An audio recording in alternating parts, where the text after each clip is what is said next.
주시는 하나님의 말씀은 역대상 15장 1절부터 29절까지입니다.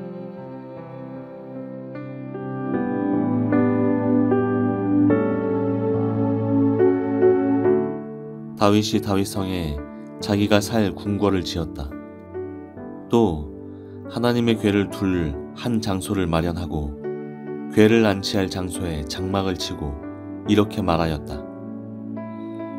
레위 사람 말고는 아무도 하나님의 궤를 메어서는 안 된다. 주님께서 그들을 선택하여 그들이 하나님의 궤를 메고 영원히 하나님을 섬기게 하셨기 때문이다. 다윗은 그가 마련한 장소에 주님의 궤를 옮겨오려고 온 이스라엘을 예루살렘으로 불러 모았다. 다윗이 불러 모은 아론의 자손과 레위 사람은 다음과 같다. 고앗 자손 가운데서 족장 우리엘과 그의 친족 120명, 무라리 자손 가운데서 족장 아사야와 그의 친족 220명, 게르손 자손 가운데서 족장 요엘과 그의 친족 130명, 엘리사반 자손 가운데서 족장 스마야와 그의 친족 200명, 헤브론 자손 가운데서 족장 엘리엘과 그의 친족 80명, 우시엘 자손 가운데서 족장 암미나답과 그의 친족 120명이다. 다윗은 제사장 사독과 아비아달과 레위 사람 우리엘과 아사야와 요엘과 스마야와 엘리엘과 암미나답을 불러 그들에게 말하였다. 여러분은 레위 가문의 족장들입니다. 여러분 자신과 여러분의 친족들을 성결하게 하고 주 이스라엘 하나님의 궤를 내가 마련한 장소로 옮기십시오. 지난번에는 여러분이 매지 않았으므로 주 우리 하나님께서 우리를 치셨습니다. 우리가 그분께 규례대로 하지 않아서 그렇게 된 것입니다. 그러자 제사장들과 레위 사람들이 주 이스라엘의 하나님의 궤를 옮겨오려고 스스로를 성결하게 하였다. 레위 자손은 모세가 명령한 하나님의 말씀대로 하나님의 궤를 채에 꿰어 그들의 어깨에 메었다. 다윗은 레위 사람의 족장들에게 지시하여 그들의 친족으로 찬양하는 사람들에 임명하게 하고 검은고와 수금고와 심벌지 등 악기를 연주하며 큰 소리로 즐겁게 노래를 부르게 하였다. 레위 사람은 요엘의 아들 헤만과 그의 친족 가운데서 베레야의 아들 아삽과 또 그들의 친족인 무라리 자손 가운데서 구사야의 아들 에단을 임명하였다.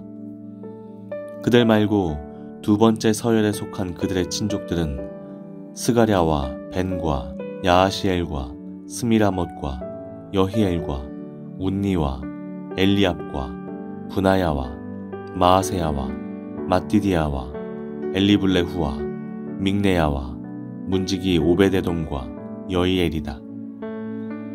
찬양대에 속한 헤만과 아삽과 에단은 놋 심벌즈를 치고 스가랴와 아시엘과 스미라못과 여히엘과 운니와 엘리압과 마아세야와 분하야는 알라못 방식으로 검은고를 타고 마띠디아와 엘리블레후와 믹네아와 오베데돔과 여이엘과 아사시아는 스미닛 방식으로 수금을 탔다.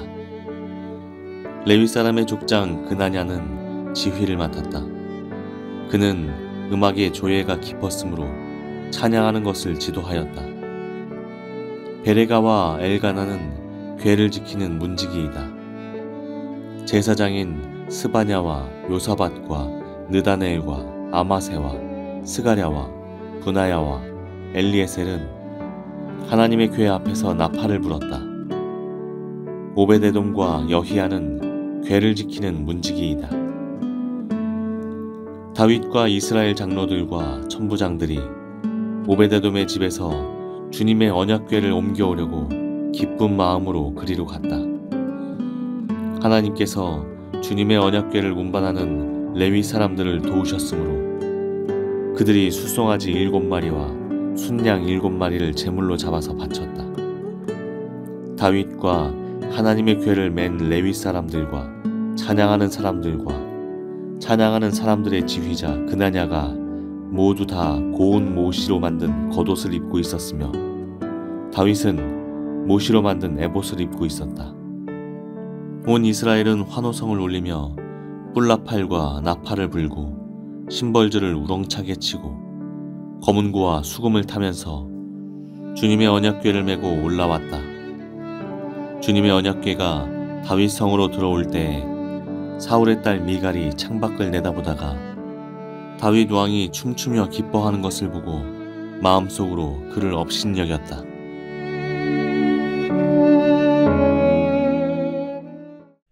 드디어 하나님의 궤가 다윗성 안으로 들어옵니다. 그렇게 바라고 고대했던 다윗의 소망이 이제야 이루어진 것입니다.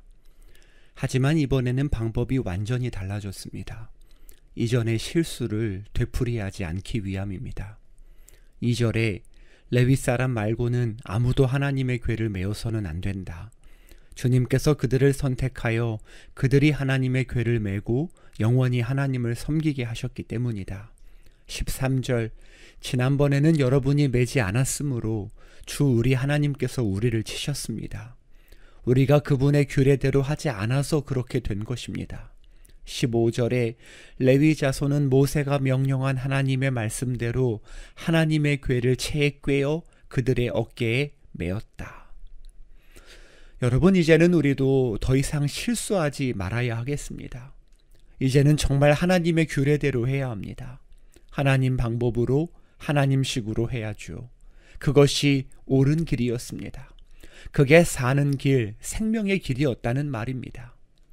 그래서 다윗은 이제 그 사는 길대로 하나님 말씀대로 하나님 원칙대로 하나님 방법대로 합니다. 무슨 일이 있어도 나는 하나님 말씀대로 하겠다. 그리 다짐하고 실행한 것입니다. 그렇다면 전에는 왜 이런 실수를 했을까요? 다 알 수는 없지만 어쩌면 하나님 명령을 알고 있으면서도 그전에는 그 말씀에 대해 그리 심각하지 않게 생각했을지도 모르겠습니다. 하나님 말씀을 대수롭지 않게 여겼다는 겁니다. 그리고 또 하나, 하나님 명령과 지시사항을 철저하게 따르려는 의지가 부족했을 수도 있습니다. 어쩌면 우리도 그런 면이 있습니다. 하나님 방법을 모르지는 않아요.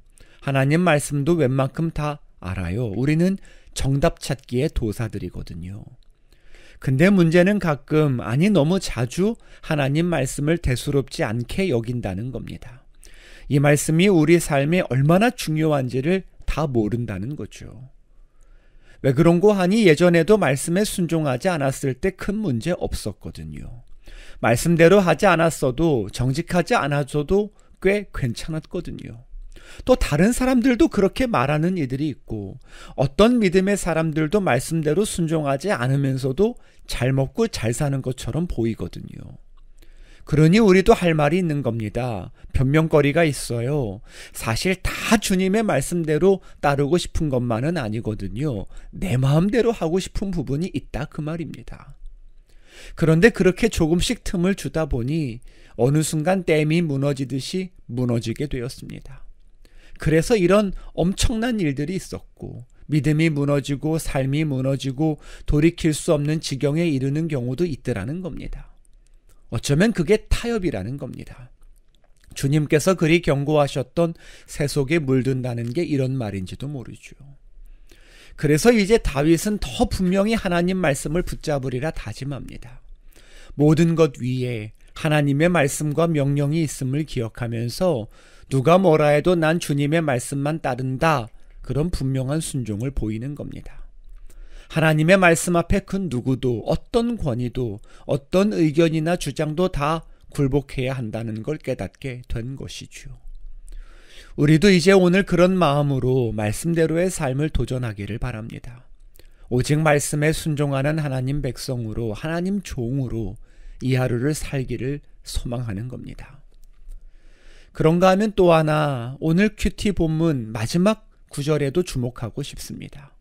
29절에 주님의 언약궤가 다윗성으로 들어올 때에 사울의 딸 미갈이 창밖을 내다보다가 다윗 왕이 춤추며 기뻐하는 것을 보고 마음속으로 그를 업신여겼다.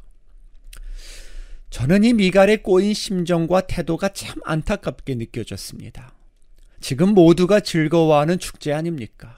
어쩌면 그 누구보다 잘 즐길 수 있는 다윗의 아내인데 가장 심드렁한 표정 짓고 불편한 마음을 드러내지 않았냐 그 말입니다. 한편으로 좀 속상합니다. 아니, 다윗과 같은 마음으로 좀 기뻐할 수는 없었다는 말입니까? 이렇게 좋은 날 꼭 그렇게 업신여기면서 부정적인 감정을 표출해야 했냐 그 말입니다. 그러고 보면 가끔 교회 안에서도 이런 일들을 발견합니다. 좋은 순간인데도 상황과 여건 때문에 마음 상했다, 상처받았다, 삐딱선을 타는 이들을 보아요. 그럼 참 속상합니다. 함께 기뻐하고 함께 즐거워하면 참 좋을 텐데 하는 아쉬움을 발견하게 되는 거죠. 그러고 보면 함께 기뻐하는 것도 아무나 하는 게 아니다 싶습니다. 그리고 또 하나, 제 안에도 그런 모습이 있음을 발견합니다. 어떤 때는 내가 원하는 대로 안 돼서 내 기분 상했다고 기쁘고 좋은 날에 혼자 삐딱선 타는 모습을 저도 하고 있더라는 겁니다. 함께 주님의 기쁨에 참여하지 못하는 속 좁고 불쌍한 모습이 제 안에도 있더라는 거죠.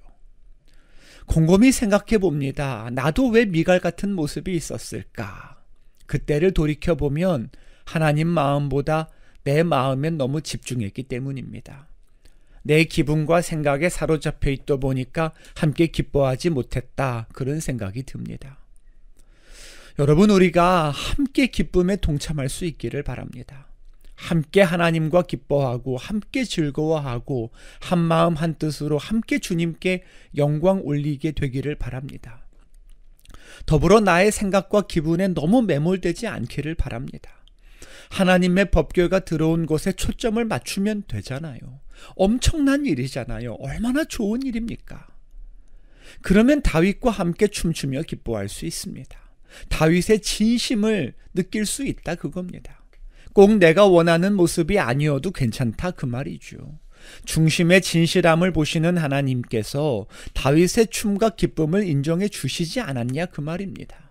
그러면 미갈이 볼 때 다윗의 태도가 좀 별로였다 하더라도 좀 넘어가면 좋겠다 싶은 겁니다. 함께 기뻐하고 함께 하나님의 인정을 받자는 거죠. 여러분, 중요한 것은 형식이 아니라 진심과 내용입니다. 하나님은 중심을 보시잖아요. 그런 의미에서 미갈의 비판이 아니라 다윗의 기쁨이 우리 안에 있기를 바랍니다. 그게 참 중요한 겁니다. 함께 기뻐하고 함께 즐거워하자는 거죠. 함께 주님 안에서 기쁘고 춤을 추자는 거죠. 오늘도 우리 주님을 향한 마음으로 기쁘게 행복하게 사는 저와 여러분 다 되실 수 있기를 진심으로 주님의 이름으로 축복합니다. 기도하겠습니다. 주님, 이제는 정말 주님 말씀 따라 살기 원합니다. 하나님 하라시는 거 하고 하지 말라시는 거 안 하면서 순종의 삶을 살기 원합니다. 더불어 주님의 기쁨에 동참하기를 원합니다. 함께 기뻐하고 함께 즐거워하고 함께 주님 높이기를 원합니다. 오늘도 그렇게 살게 해 주십시오. 그렇게 하나님으로 춤추고 기뻐하며 즐거워하는 다윗과 같은 복된 인생 되게 해 주십시오. 예수님의 이름으로 기도합니다. 아멘.